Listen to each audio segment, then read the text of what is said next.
Vamos a iniciar una clase más. Hoy nos toca el capítulo 5, el cual estaremos llevando bastantes ideas interesantes. Ya el hermano Byron ha trabajado en su sección la parte del sumo sacerdote. No vamos a hablar específicamente de algunos puntos que él ya ha tocado porque sería redundar en lo mismo y no tiene sentido. Sin embargo, vamos a estar tratando las cosas que estaban alrededor del sumo sacerdote y sus propósitos desde el punto de vista espiritual, como el liderazgo, y también el detalle importantísimo en cuanto a la relevancia que va a tener este capítulo en esa comparación con Jesucristo.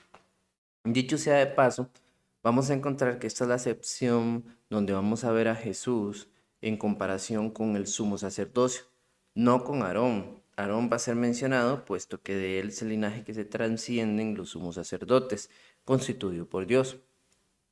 Sin embargo, aunque mucha gente piensa que lo más importante es comparar a Jesús con Aarón, yo no diría que ese es el punto. Yo diría que la comparación es de Jesucristo directamente con el cargo del sumo sacerdocio. O sea, es un cargo de mucha importancia. Muy bien, vamos al texto para que iniciemos. Capítulo 5. Porque todo sumo sacerdote tomado de entre los hombres es constituido a favor de los hombres en las cosas que a Dios se refiere, para que presentar ofrendas y sacrificios por los pecados. Puede obrar con benignidad para con los ignorantes y extraviados, puesto que él mismo está sujeto a flaquezas, y por esa causa está obligado a ofrecer sacrificios por los pecados, tanto por sí mismo como por los del pueblo. Y nadie toma de este honor para sí mismo, sino que lo recibe cuando es llamado por Dios, así como lo fue Aarón. De la misma manera, Cristo no se glorificó a sí mismo para hacerse sumo sacerdote, sino que lo glorificó el que le dijo: Mi hijo eres tú, yo te he engendrado hoy. Como también dice en otro pasaje: Tú eres sacerdote para siempre según el orden de Melquisedec. Cristo, en los días de su carne, habiendo ofrecido oraciones y súplicas con gran clamor y lágrimas al que podría librarle de la muerte, fue oído a causa de su temor reverente, y aunque era hijo, aprendió obediencia por lo que padeció, y habiendo sido hecho perfecto, vino a ser fuente de eterna salvación para todos los que le obedecen, siendo constituido por Dios sumo sacerdote según el orden de Melquisedec. Acerca de esto tenemos mucho que decir y es difícil de explicar, puesto que os habéis hecho tardos para oír. Pues aunque ya debéis de ser maestros, otra vez tenéis necesidad de que alguien os enseñe los principios elementales de los oráculos de Dios. Y habéis llegado a tener necesidad de leche y no de alimento sólido, porque todo el que toma solo leche no está acostumbrado a la palabra de justicia, porque es niño. Pero el alimento sólido es para los adultos, los cuales por la práctica tienen los sentidos ejercitados para discernir entre el bien y el mal. Y esto continúa. Sin embargo, hasta aquí llega nuestro capítulo 5 y es aquí hasta donde vamos a abocarnos a estar viendo. Vamos a iniciar. Sin embargo, no vamos a tener nuestra clásica fase de palabras claves, porque vamos a invertir el tiempo en unas viñetas que he preparado para ustedes.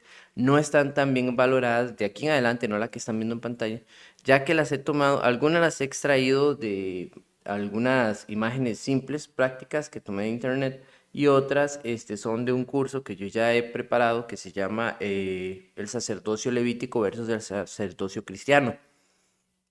Solo es para ilustrarles ciertas cosas importantes que deberíamos de entender o ver en cuanto a toda esta temática. Van a estar siendo mencionadas más adelante en los siguientes capítulos, pero desde ahora las vamos a ir viendo para ir teniendo en contexto todas estas figuras ya sobreentendidas. Muy bien, la sección 1 al 3, el proceder del sumo sacerdote, nos va a presentar dos formas de ver ese proceder. Una que es física y otra que es espiritual. La que habla de lo físico es lo que está ligado en el primer versículo, porque todo sumo sacerdote tomado de entre los hombres es constituido a favor de los hombres en las cosas que a Dios se refiere. Vamos a tener la idea y entender de que este principio del sumo sacerdocio o del sacerdocio también está vinculado a un llamado de Dios especial para fungir de esta manera. Los hombres no eligen su sumo sacerdote. Sumo sacerdote viene ya en procedencia de un linaje o de una escogencia que fue dada desde un inicio por Dios. Sin embargo, el autor más adelante va a poner otro linaje distintivo, hablando de una forma espiritual no sanguínea, sobre otro sacerdocio como lo es Melquisedec. Pero sin embargo, sea como sea el caso, es porque es a favor de los hombres. ¿Qué quiere decir esto? Es para trabajar en favor de los hombres, ya que este va a ser representante de Dios para ellos y ellos para con Dios. Va a ser el intermediario. Y dice que está para presentar ofrendas y sacrificios por los pecados. Si bien es cierto, las ofrendas y los sacrificios parecieran ser lo mismo, no exactamente lo son. En el proceso de entrega de un animal o de algo para ser consumido en fuego y ser muerto por la persona, pudiese ser que sean igual. Cuando usted va a Levíticos, capítulo del 1 hasta el 5, va a haber distintas ofrendas sacrificiales, 5 en total. Y varias de ellas son sacrificios por ofensas cometidas, sacrificios por perdón de pecados. Vamos a ver ofrendas de paz con Dios, vamos a ver ofrendas, ¿cómo se llama? Que tienen agradecimiento para con Dios. Hay una diferencia entre esto. Parece que el sacrificio refleja más la idea de algo que debe de doler por causa de algo que se hizo mal, y la ofrenda parece que tiene la idea más de que es el agradecimiento por la existencia misma de alguna u otra cosa, ya sea de la vida de la persona, de un buen, haber tenido una buena cosecha, etcétera.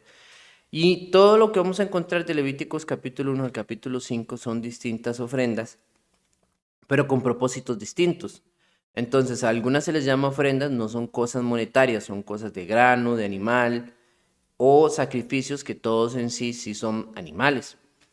Además de esto, tenemos las obras con benignidad, que es obrar, pero con benignidad. Es lo que está en el capítulo 2. Dice, pues, puede obrar con benignidad por los que son ignorantes y extraviados, puesto que él mismo está sujeto a flaqueza. La idea es que el sumo sacerdote al ser humano también entienda y comprenda claramente la posición del ser humano. Entonces, esto es parte importante de lo por qué Jesucristo vino y se encarnó de esa cierta manera para que nosotros pudiéramos vivir confiadamente en que Él entendería por completo nuestra humanidad. No es que Él no pueda comprenderla, Jesús lo va a poder comprender porque Él es Dios, Él entiende todas las cosas. Sin embargo, al estar encarnado, también nos va a dar un ejemplo claro y constante. Pero ahorita hablamos un poco más de eso cuando lleguemos a esta parte. Sino que esta obra o acción que tenía que hacer el sumo sacerdote tenía que ser una acción benigna. Y esta era reflejada hacia los ignorantes y extraviados, ya que estos eran los que obviamente iban a estar fallando continuamente. Pero aquí vemos el ejemplo de los dos aspectos que tenía que hacer en su proceder el sumo sacerdote. Era presentar y obrar con benignidad. Esto a favor de todo el pueblo, así como de sí mismo. Vamos a ver algunas cosas donde trabajaba el sumo sacerdote. Esto para ver lo que le rodeaba constantemente. Vamos a hablar más que todo del lugar específico. El tabernáculo o tienda de campaña gigantesca, diría yo, que era donde fungía todo el sacerdocio y el sumo sacerdote. Este era un lugar con medidas específicas, con cada una de estas telas y todas estas cortinas que ustedes pueden apreciar en pantalla. Es una ilustración apropiada, diría yo. Eh, Estaba constituida de un tamaño específico para que nadie del pueblo pudiera ver lo que pasaba adentro. Sabían lo que ahí sucedía, pero no podían verlo. Y habían unas específicas para las entradas, habían unas específicas para cada lado. Tamaño era de aproximadamente 2,5 metros. Cada una de ellas tenía medidas, los postes tenían medidas, formas específicas, hasta los clavos donde se sujetaban. Todo esto tenía ya una medida, un estándar y lineamientos que Dios había mandado a Moisés. vamos a encontrar todos los utensilios dentro de y el pueblo siempre acampando alrededor. El lugar santo y el lugar santísimo, que es lo que sobresale de lo que se ve y donde está debajo de la nube, iba a ser este lugar que tenía varias capas de pieles que iban a estarlo tapando, son pieles de animales, también telas, que distintivamente eran difíciles de encontrar y que iban a hacer todo este, ¿cómo se llama? Lo que iba a tapar todo este techo de esta zona. Todo estaba bien puesto, las columnas de adentro eran más robustas y distintivas. Todo esto tenía propósitos dentro del margen del modelo que Dios le había dado a Moisés. Aquí es donde empieza la función del sumo sacerdote. El pueblo acampaba alrededor a través de tribus. Cada tribu tenía un lugar específico y todos formaban su campamento empezando desde el tabernáculo, extendiéndose hacia atrás. Y no se movían nadie hasta que la nube se movía. La nube que estaba posicionada encima del tabernáculo, que representaba la presencia de Dios ahí internamente, daba la señal de a dónde había que ir y en qué momento había que irse. Entonces, cuando la nube se movía, no había señal de alarma ni nada, sino que la nube comenzaba a moverse. Ellos tenían que agarrar y desarmar todo lo que ustedes ven, desde las casitas de ellos propias hasta el tabernáculo, todo. Y cuando la nube se detenía en algún lugar, ahí ellos iban a armar todo de nuevo. Esto era un arduo trabajo y cosas que ellos tenían que hacer continuamente. Muy bien, el siguiente es el templo de Salomón, que es cuando el tabernáculo se estableció en un lugar fijo y se colocó en el monte de Sión. Eh, existió desde el 960 hasta el 586, cuando fue destruido por el Imperio Babilonio.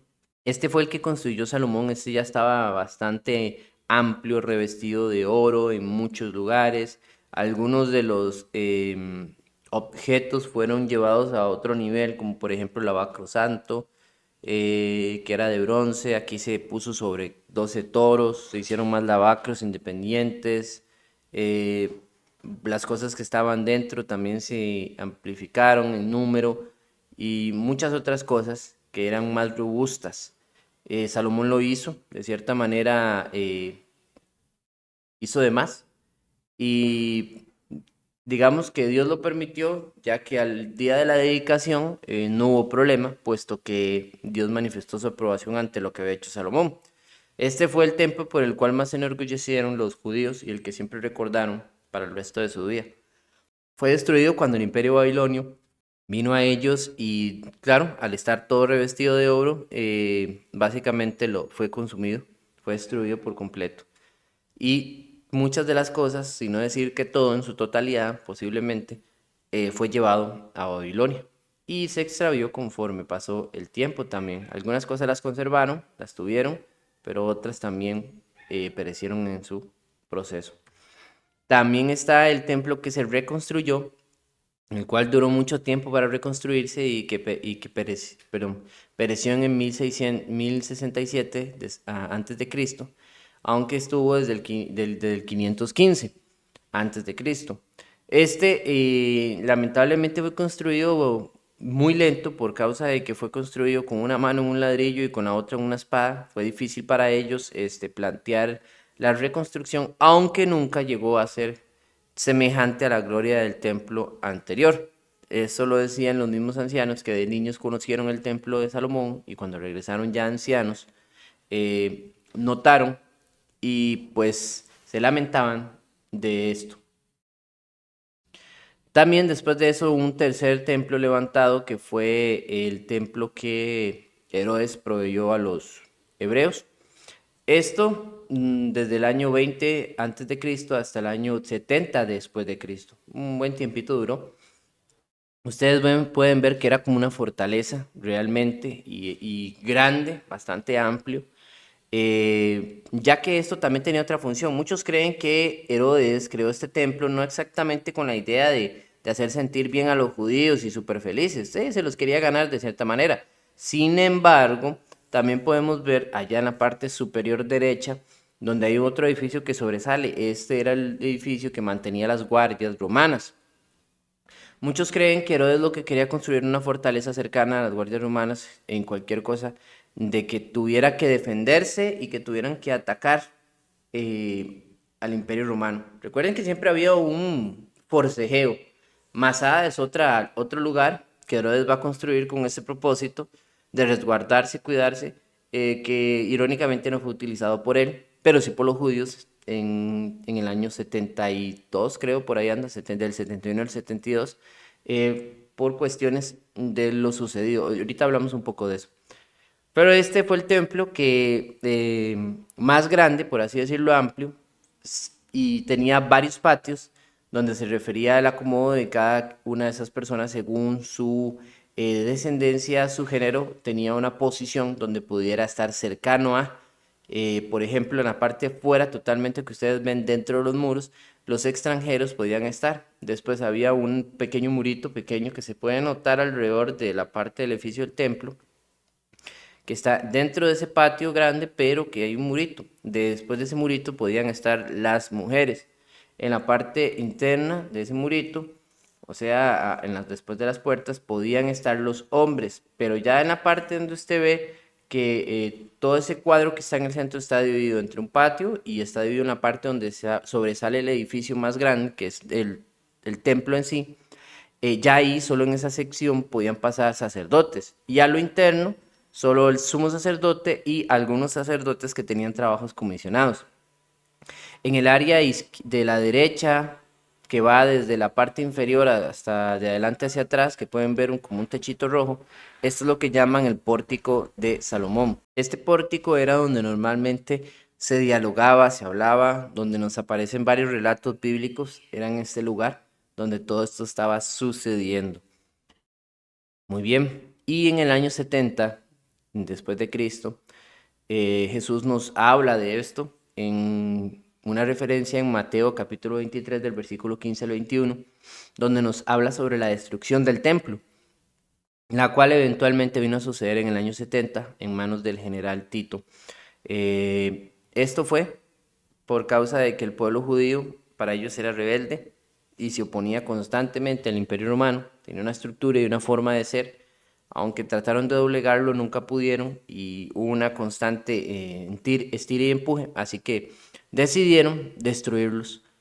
Fue posiblemente la masacre más grande realizada a nivel mundial de una etnia, por así decirlo, la judía, y de aquí parte muchas cosas en la historia, donde el judaísmo por sí como sanguíneo, aunque prevalece, se define que es muy poco probable que su linaje siga siendo el mismo. Es muy probable que sea más bien mezclas variadas, muy pocos, ya que no solo esto, sino que en Masada, en el último refugio, también iban a morir los últimos judíos que salieron de Jerusalén. Sin embargo, habían algunos alrededor del mundo que vivían lejos, pero he aquí donde está el detalle. Bueno, el punto importante de esto es saber que como el templo fue destruido en el año 70, el libro de Hebreos, el que estamos estudiando, fue escrito unos pocos años antes de que esto sucediera. El autor del libro de los Hebreos les estaba dando una base, una idea bastante fuerte, porque aunque tal vez él no supiese exactamente lo que iba a pasar, él estaba trasladando todas estas cosas que ellos consideraban santas y como una función a un solo ente, a Jesús y la cristiandad. Entonces, he aquí donde tiene una importancia magna todo lo que estamos viendo. Si nos ponemos en el contexto de aquellas personas que se estaban alejando del cristianismo y queriendo volver al judaísmo, pronto iban a quedar sin un sistema religioso donde pudieran proceder. Iban a quedar abandonados en ese sistema. Y como ya no iba a haber templo, tampoco iba a poder haber sacrificios y muchas otras cosas. Sin embargo, hay que entender que la importancia de esto es saber que ya no hay un lugar sobre la tierra específico donde se pueda adorar a Dios y Dios ya había preparado todas estas cosas. Por esto mismo Jesús, allá en Mateo, había dado referencia de que no iba a quedar piedra sobre piedra de este lugar. Llegado a esto, podemos entender que no es tampoco necesario que esto se vuelva a restablecer. Alguna imagen para que ustedes puedan tener en referencia de lo que era antes y a lo que es hoy. Vean la cantidad de terreno que ocupaba este lugar. Ahí está la cúpula, ¿verdad? La roca, la mezquita que utilizan, cierta creencia. Pero lo que quiero que vean es el lado izquierdo, la parte izquierda.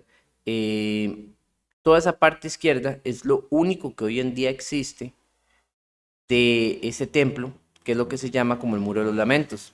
Dicho muro es donde año a año llegan todos los judíos y creyentes de todo el mundo en cuanto a esta creencia a rezar frente a este muro y normalmente escriben oraciones que las ponen en un papelito y las introducen dentro de las grietas de este muro. Aquí es donde se procede con todo este tipo de conceptos que están alejados a una realidad actual para nosotros, ya que en el cristianismo todo esto ha perecido. Perecido físicamente y espiritualmente. Muy bien, vamos a hablar de las cosas santas relacionadas al trabajo del sacerdote. El altar de bronce está en Éxodo capítulo 27, versículo 1 al 8. Tenía medidas específicas y una forma específica.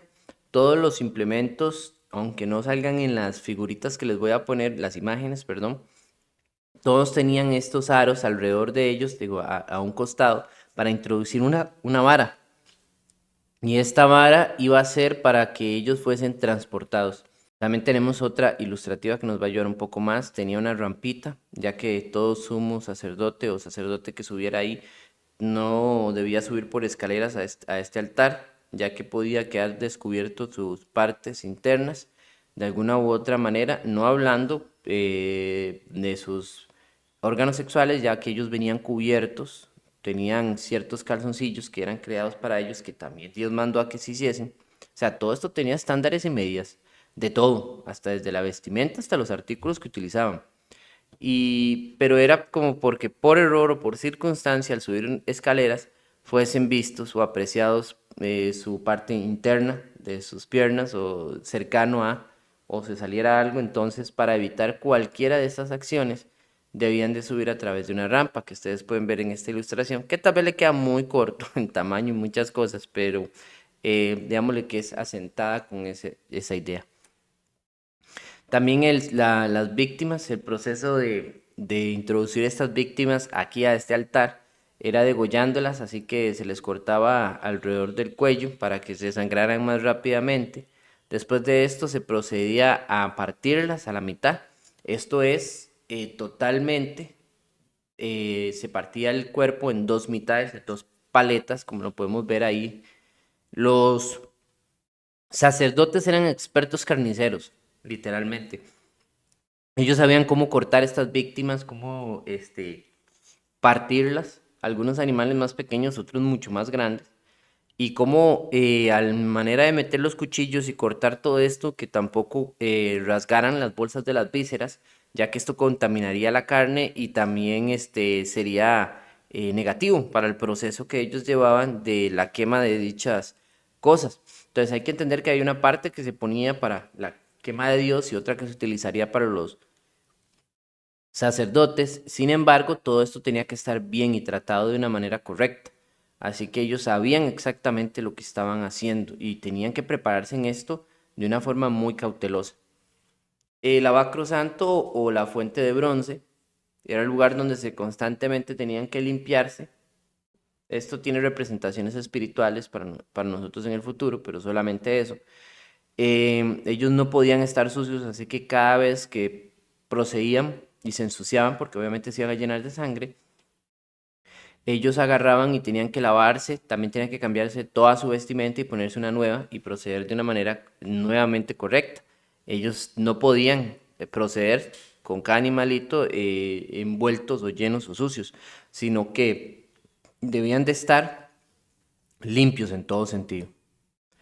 También la mesa de la proposición, esto es ya a nivel interno del santuario. Básicamente en el lugar santo, al lado derecho se encontraba la mesa de la preposición, también bañada en oro, donde iba a estar siempre con abundancia de pan y el cual solo iba a poder ser comido por el sumo sacerdote y su familia. Al lado izquierdo vamos a encontrar el candelabro de oro, el cual tenía 7 manos para poder llevar 7 velas. Tenía una representación hermosa y también todo era con cuidado, pero con un gran detalle, forjado y varias decoraciones muy finas y muy dedicadas para él. De frente a estos dos, ¿verdad? Uno estaba a la derecha, el otro estaba a la izquierda, al puro frente, y entre el lugar santo y el lugar santísimo, antes de la cortina que hacía la división de ellos, estaba el altar del incienso. Aquí era donde se ponían ciertas esencias aromáticas y donde se traía cenizas una vez al año del sacrificio por el sacerdote y también del pueblo, y se colocaban internamente. Se iban a poner un incenciario donde se iba a trasladar desde este lugar hacia el lugar interno, el lugar santísimo, en un proceso ritual para llevar las oraciones del pueblo a Dios. Este también estaba construido de puro oro. Todos los que ustedes están viendo, todo eso era puro oro, excepto el lavacro santo, que era de bronce. Perdón, el incienso tenía una constitución específica. Éxodo capítulo 30, del versículo 34 al 35, nos muestra qué era. Vamos a hablar con unas figuras, unas imágenes que tenemos enfrente para entender un poco más el estate, el gálbano, el incienso puro y uña aromática. Son ingredientes que no eran tan fáciles de obtener, así que ellos tenían que preparar y constantemente buscar estas cosas y tener siempre para poder producirlo. Había una receta específica que tenían que seguir, y todo esto lo iban a colocar para mantener ese incienso y que no debían nunca dejar de que se apagara. Tanto como em, las candelas del candelabro debían de estar encendidas todo el tiempo. El pan de la mesa de la preposición debía estar todo el tiempo en abundancia. El fuego del altar que estaba afuera debía estar encendido. El agua del lavacro santo debía estar siendo cambiada y llenada constantemente. El incienso debía estar colocado constantemente. Entonces todo esto no paraba de estar. Era todo, hacía en sí un síndrome de, no, perdón, hacía todo un reflejo de adoración. Bueno, en caso de algunos productos de estos del incienso, algunos eran difíciles, así que mediante la circunstancia donde quiera que estuvieran, o comisionaban a alguien o iban a comprarlo, pero tenían que constantemente mantener esto en sus lagares para poder proceder de la manera adecuada. Además de que aunque lo consiguieran, tenían que hacerle su trata y poderlo formar en un incienso.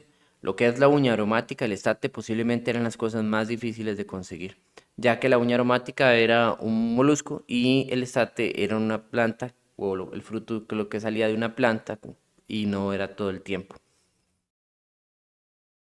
Muy bien, el lugar santísimo, dentro ya de esa cortina que dividía, o ese velo, vamos a encontrar esa arca o esa caja que se construyó toda de madera y bañada en oro. A nivel interno estaba la vasija que contenía, bueno, no sé si había una vasija, hay una representación de una vasija, pero lo que sí sé es que estaba el maná. No sé si había una vasija, pero estaba el maná. Estaban las tablas, la segunda versión de las mismas, ya que las primeras fueron destruidas por Moisés allá ante la desobediencia del pueblo. Y la vara de Aarón, la cual reverdeció sin necesidad de haber sido plantada en nada. Ella solita volvió a tirar hojas. Esto demuestra de que dentro del arca la presencia de Dios emanaba vida. El maná también nunca se pudrió, dato curioso.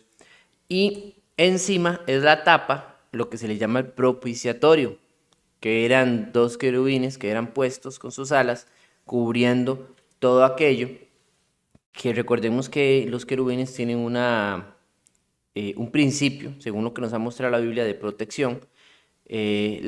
¿Cómo se creó esta tapa? Bueno, fue puro oro macizo de estas dos figuras y iba a estar sobre el propiciatorio y nunca se iba a abrir. Esto lo vemos en Éxodo capítulo 25, versículo 17 al 22, totalmente hecha por artífices expertos en la materia. Fue un trabajo y fue algo muy, muy, muy costoso. Todos estos atributos y cosas fueron principios bastante detallados, solicitudes que Dios dio a Moisés, y todo esto tenía una imagen, debemos de entender una imagen de lo real, y eso debería ser para nosotros algo muy interesante. La real viene a través de Cristo Jesús. Muy bien, vamos a continuar con nuestra siguiente sección, que sería la sección del versículo 4 al versículo 6, la santidad del representante. ¿Ok? Dice sí, y nadie toma este honor para él mismo, sino que lo recibe cuando es llamado por Dios, así como lo fue Aarón. Vamos a ver, hay algunos conceptos que nosotros podemos manejar dentro de ser sacerdote en la era patriarcal, personas específicas, contables, que podemos decir pues, con nombre y con la muestra de lo que hacían dentro de su familia, como lo fueron varios personajes. Sin embargo, a partir de Aarón hay un llamamiento directo a una genealogía que nos muestra el autor. Y nos dice que esto no lo tomaban, como lo hemos hablado ya anteriormente, los hombres en sí. O sea, ellos no lo elegían, sino Dios elegía. Y de ahí en adelante, con esta elección arónica, iba a venir el sumo sacerdote.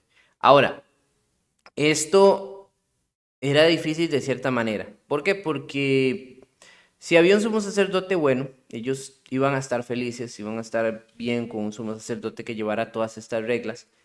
Pero sin embargo, ¿qué pasaba cuando éste fallecía? Porque en algún momento era su vida ya quitada. Recordemos de que como eran personas, al final de cuentas, algún momento, algún día iban a morir. Entonces, si habían tenido un buen sacerdote, un sumo sacerdote, el pueblo estaba confiado, pero el día que fallecía quedaba en la incertidumbre de qué iba a pasar con el siguiente, que sería específicamente su hijo o su familia más cercano en cuanto a la toma de esta posición.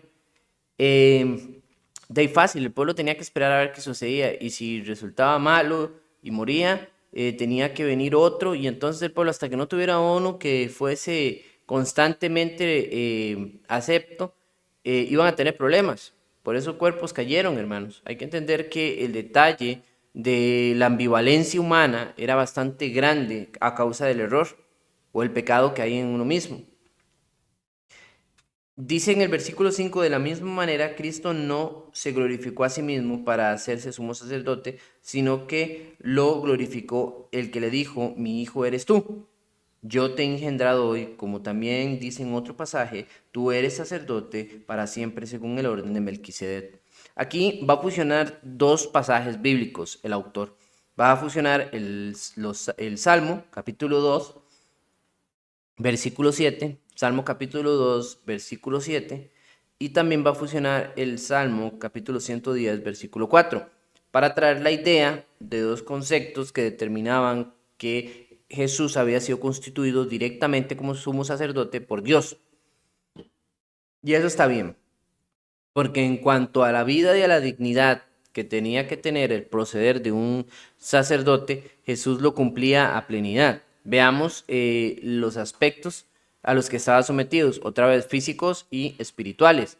Una vida según las normas de la ley, había una vida recta, tenían que llevar una vida bastante estructurada, de hecho, desde que nacían, tenían que ser sin defecto, tenían que ser en un cuerpo humano perfecto, si les faltaba un dedo y les faltaba una oreja, un ojo, lo que fuera, eran ciegos, no oían de un oído, todo eso, eran excluidos para este proceso de sumo sacerdote.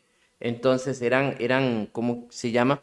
No eran tomados en cuenta para ello. O sea, desde que nacían tenían ya que tener un cuerpo perfecto humanamente hablando y tenía que tener una vida formada en el proceder de esto. Se tenían que casar con las personas que reglamentariamente se les pedía, que tenía que ser una mujer levita. Ella también tenía que ser una mujer, pues obviamente buen nombre y virgen, eso es importantísimo dentro del contexto de ellos. Una vestimenta adecuada, ellos no podían usar cualquier vestimenta, ellos tenían ciertas vestimentas que iban a llevar el resto de su vida, tenían que aprender a colocar esa vestimenta correcta de la manera correcta y constantemente. Y un estudio completo de las leyes, ellos sabían todo, tenían que tener un aprendizaje. Básicamente, ellos eran desde que eran criados, desde niños, eran criados para ser sacerdotes y todos eran preparados para ser sumos sacerdotes. ¿Por qué? Porque aunque no fuese el que le tocaba en turno, podía ser el tercer hermano, posiblemente sus hermanos murieran en el proceso, entonces él tenía también que estar preparado. Era importante a todos prepararlos para poder tomar esta posición en caso de que la requirieran, porque nunca se sabía cuándo tuvieran que pasar esto y tuvieran que hacerlo, así que lo mejor era que todos tuvieran dicha preparación. También una purificación constante.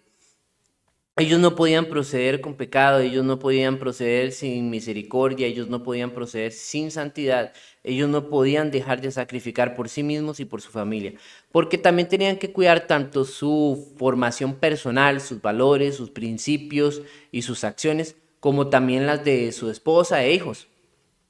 Así que ellos también sacrificaban por su familia primaria más cercana, aparte de por el pueblo y los demás. Entonces era una responsabilidad bastante grande, tenían que mantenerse y constituirse santos. Vemos aquí el ejemplo del sumo sacerdote Elí, el cual Samuel le dice que va a fallecer por causa de su falencia en cuanto a sus hijos. Lamentablemente él permitía que ellos así eran lo que se les daba la gana, siendo sacerdotes. Dice que abusaban de los sacrificios, tomaban para ellos lo que les daba la gana, y también de aquellas mujeres que llegaban a las orillas del templo, digo, del tabernáculo, y ellos fornicaban con ellas. Todo esto era inmundo delante de Dios y precisamente ellos mueren en guerra. Y Elías al darse cuenta, pues se entristece, pero lo que lo hace morir al final es a causa de que se da cuenta de que también robaron el arca de la alianza por causa de todo esto. Entonces Elí se va para atrás de espaldas, en una silla donde no tenía respaldar, las sillas de antes no lo tenían, y él muere en el momento. Aparte que era bastante gordo, entonces por eso seguro su caída fue más prominente. Siguiendo con lo que estamos viendo, la sección del 7 al versículo 10, Jesús sabe qué es ser un ser humano. Es esta parte de la que vamos a hablar, no es reencarnación. La reencarnación es lo que creen algunos, que usted muere y vuelve a venir en el cuerpo de un animalito o en el de otra persona. No, eso no, sino es lo que llamamos encarnación, que él siendo un ser existente se ha encarnado en una forma humana. Y esto no es como que de verdad iba un hombre y que entonces Jesús se le metió y a partir de ahí ya fue. No, sino que estamos hablando que él es un ser nuevo, completamente creado nuevo y desde el principio siendo quien él es. Por eso se le llama encarnación. Es como cuando usted tiene una uña encarnada, esa uña se le metió dentro de la carne, así fue.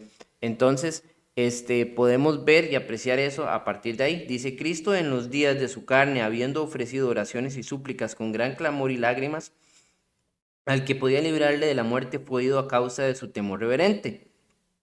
Y aunque era hijo, aprendió obediencia por lo que padeció, y habiendo sido hecho perfecto, vino a ser fuente de vida eterna y salvación para todos los que le obedecen, siendo constituido por Dios sumo sacerdote según el orden de Melquisedec.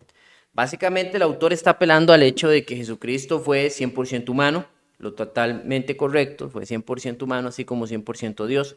Él decidió no tener, ¿verdad?, su habilidad como Dios así, digamos habilidad, aunque tal vez ni siquiera fuera la palabra correcta, sino es su naturaleza divina, pues. Él decide desligarse de todo aquello que lo hacía ser superior a nosotros, sino que se humilló a sí mismo, como lo va a decir Filipenses. Ahorita lo vamos a leer. He puesto el cuadro en la pantalla porque lo que más me interesa es abarcar esa idea del 100% de la humanidad de Jesús, ya que ese es el punto aquí. Jesús fue 100% humano y padeció como un ser humano y rogó y lloró y sufrió como un ser humano. Él se encontraba constantemente limpio. Vamos a ver que hubieron muchas oraciones y fue oído. Nosotros podemos ser oídos por Dios también y podemos no ser oídos por Dios. Si nosotros mantenemos una condición pecaminosa en nosotros, eso va a limitar nuestras oraciones, así como nuestro clamor delante de la figura del Padre. Pero si somos limpios, somos aceptos. Dice que Jesús nació allá en Lucas capítulo 2 del versículo 6 al 7. Usted podrá leerlo en casa. Ahorita por causa del tiempo no lo vamos a leer acá. Puede copiar lo que está en pantalla. Dice que Jesús fue regañado por sus padres y él también se sometió a ellos. Allá en Lucas capítulo 2 versículo 48 al 51. Son ejemplos nada más. Jesús tuvo hambre. Lo vemos en Mateo capítulo 4 versículo 2. Eso cuando Jesús fue llevado Cuando Jesús fue llevado por el Espíritu al desierto para ser probado durante 40 días y 40 noches, Jesús lloró allá en Juan capítulo 11, versículo 35, ante el fallecimiento de su amigo Lázaro. Jesús se enojó, lo vemos en Mateo capítulo 21, versículo 12, cuando Jesús llegó al templo y vio a los mercaderes y todo lo que habían hecho del templo un mercadito. Jesús murió, y eso lo vemos en el contexto del final de los 4 relatos del Evangelio, así como en Filipenses. Sin embargo, en Filipenses yo quiero leer porque es ahí donde está el detalle. Obviamente sabemos que Jesús no solo murió, resucitó, y esa es nuestra felicidad y nuestra confianza.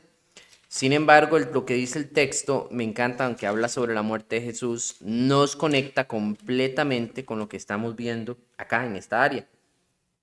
Vamos a leer Filipenses capítulo 2, voy a ir desde el versículo 5 para leerlo completamente.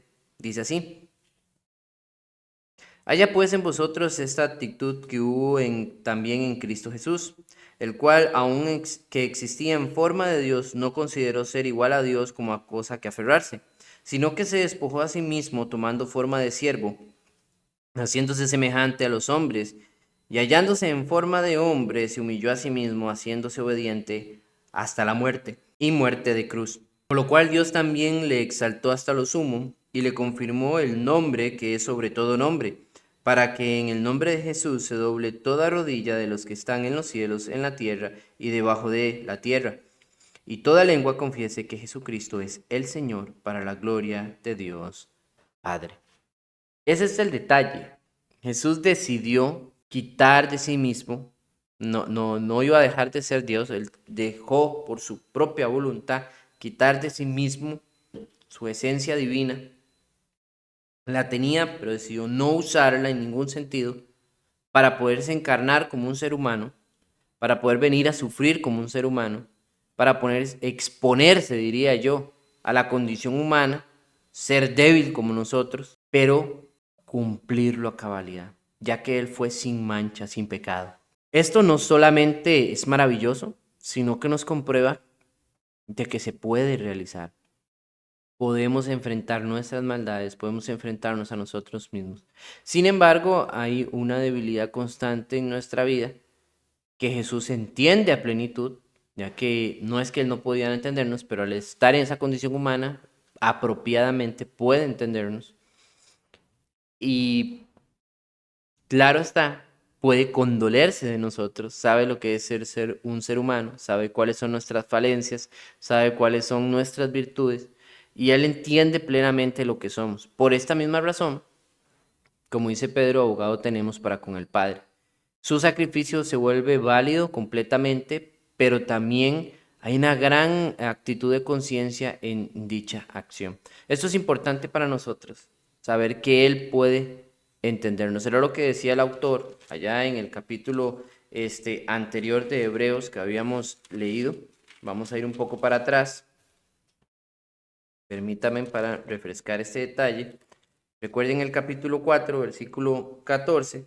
Teniendo pues un gran sumo sacerdote que trascendió los cielos, Jesús, el Hijo de Dios, retengamos nuestra fe, porque no tenemos un sumo sacerdote que no pueda compadecerse de nuestras flaquezas, sino uno que ha sido tentado en todo como nosotros, pero sin pecado. Por tanto, acerquémonos con confianza al trono de la gracia, para que recibamos misericordia y hallemos gracia para la ayuda oportuna. Ven qué hermoso. Si usted puede rayar ahí, conecte el versículo 14 hasta acá, del capítulo 5, con la sección que va del 7 hasta el 10.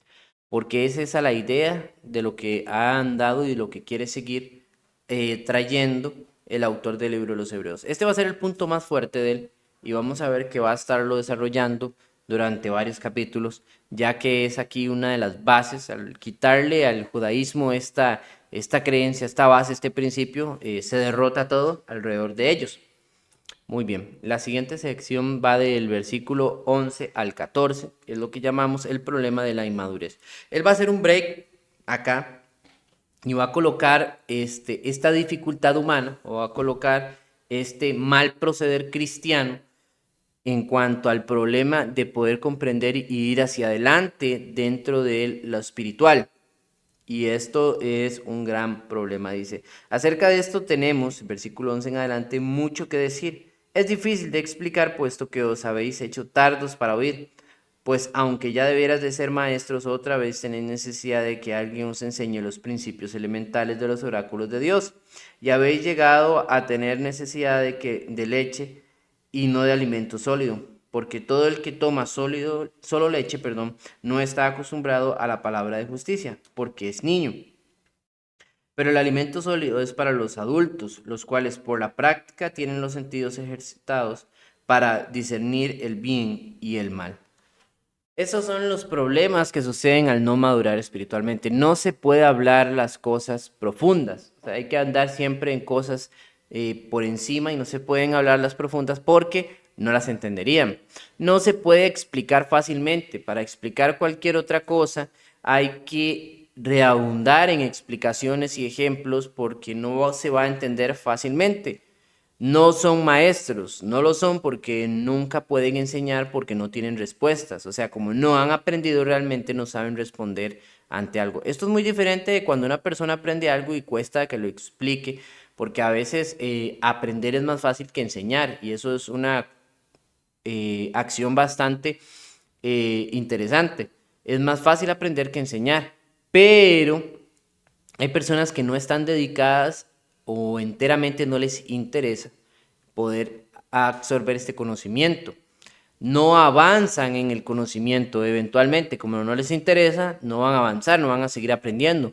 No gustan de alimento sólido, prefieren siempre las cosas simples, hablar de la palabra de Dios, sobre que Dios es amor, y cosas muy simples y bonitas que suenen bien, pero no cosas que suenen fuertes, que los impulsen o los obliguen a ir hacia adelante.